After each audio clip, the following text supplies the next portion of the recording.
Hey,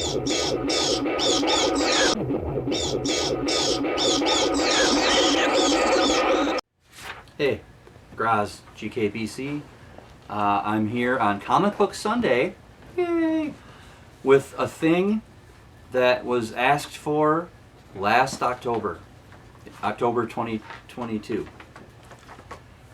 Roy, at Roy Reads Anything, commented on a video way back then saying that he would like to hear me do a review on something. And for some reason I just forgot about it, didn't feel I was ready, and I wrote it. And I'm going to do it today. And that is the Marvel Essentials copy of Tomb of Dracula, which collected the Tomb of Dracula issues 1 through 15 and Dracula Lives issues 1 through 4. The Tomb of Draculas were originally published in 1972. I didn't get when the Essentials version was published, so no big deal. But this was last October. I read it for October, for spooky season, I guess.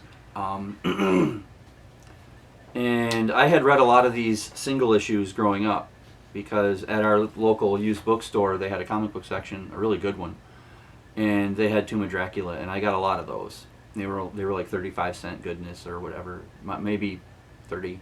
I can't remember. I wasn't even a teenager yet. So, but anyway, Tomb of Dracula from 1972 in the Essential version, which is them big, thick, almost newsprint things that are in black and white. Now I can't show you that because I read it on my Kindle, but my amazing editor, the daughter, will right around now put the Tomb of Dracula up next to me, and then later we might see something else too. Anyway, I'm gonna do my normal downs and ups here, and then at the end I'll give you the Goodreads information and then what I rated it and whatnot. And this was written by Gerry Conway, and then Archie Goodwin and Gene Colan collaborated on the artwork, the drawing and the coloring and all that. So let's jump into the downs. I like to get the downs out of the way because, let's finish on a positive note.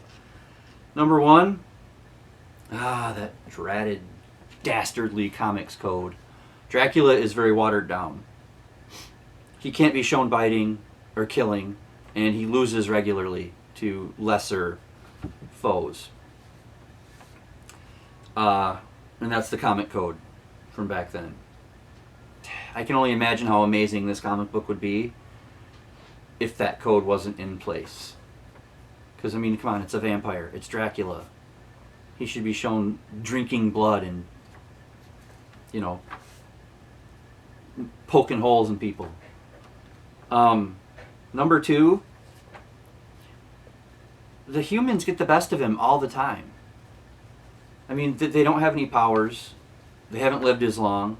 They're not as smart as him. But they regularly win, through to keep it going to the next issue. And Dracula should be king of the world. Really. But he, again, you can't see them killing him because of the comic code. So this is a book that really got hampered by that. Number 3, there's a lot of rehashing from issue to issue. Like, they always have to, this is Dracula and he's undead and this is his ancestor or whatever. Yeah, ancestor, Emily? Somebody that comes after you? Descendant, thank you. You're welcome. This is his descendant and her human helper or his human helper, and then Van Helsing's descendant, and they just get the better of him all the time. But they also, they rehash it constantly. Give the readers some credit for remembering the thread of the story, And then number 4, I only have 4 downs, and this is really not. You can't knock it. The Essentials in black and white. I would have liked to have read this in color. That's my fault more than the book, because the book is what the book is. It's essential. It's made in black and white. Now, I might eventually try to get like the omnibus or the Epic collections, because I really liked this and I would like to read it in full color. Those are the downs. No nitpicking really. They're legit. Now the ups. Number one, I like the overarching story of Dracula's descendant trying to kill him. That's kind of neat. I mean, Dracula gets reincarnated by an accident, and then his descendant just is right there, and he's going to try and kill him the rest of the time. And then he runs across Rachel Van Helsing and her human helper, or whatever, and they try, and basically the first 15 issues are these three humans trying to kill Dracula with a little bit of help here and there. We'll get to that right now. Number two, Blade. Blade shows up in issue 10. And he is a bad dude in these early days where he's just a regular guy. He has no superpowers. He is not Blade the Vampire Hunter of the movies or in the comic books now, where he's like a Dhampir, you know, a vampire, or a being with all the powers of the vampire but can go out in the daylight. You know, all the powers, none of the weaknesses. I mean, he's not that yet. He's just a regular dude who's trying to get Dracula. And I like that. And he's actually pretty bad, in a good way. Now, number three kind of harkens back to me knowing what I know from the individual issues I've read. But Dracula likes finding his bosomy lasses out on the street at night. And usually, from what I remember in the comic books, they're redheads. So Dracula's got a type. Bosomy and redhead. It's kind of funny.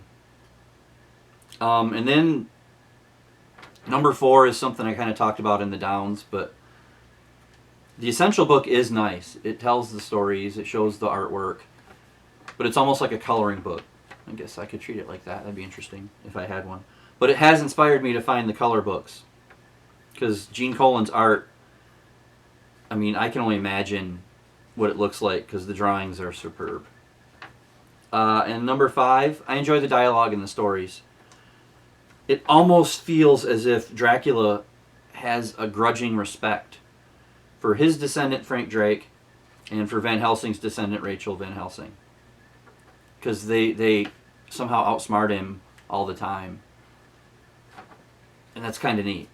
So that's my ups. I guess I'm not going to talk very long about this.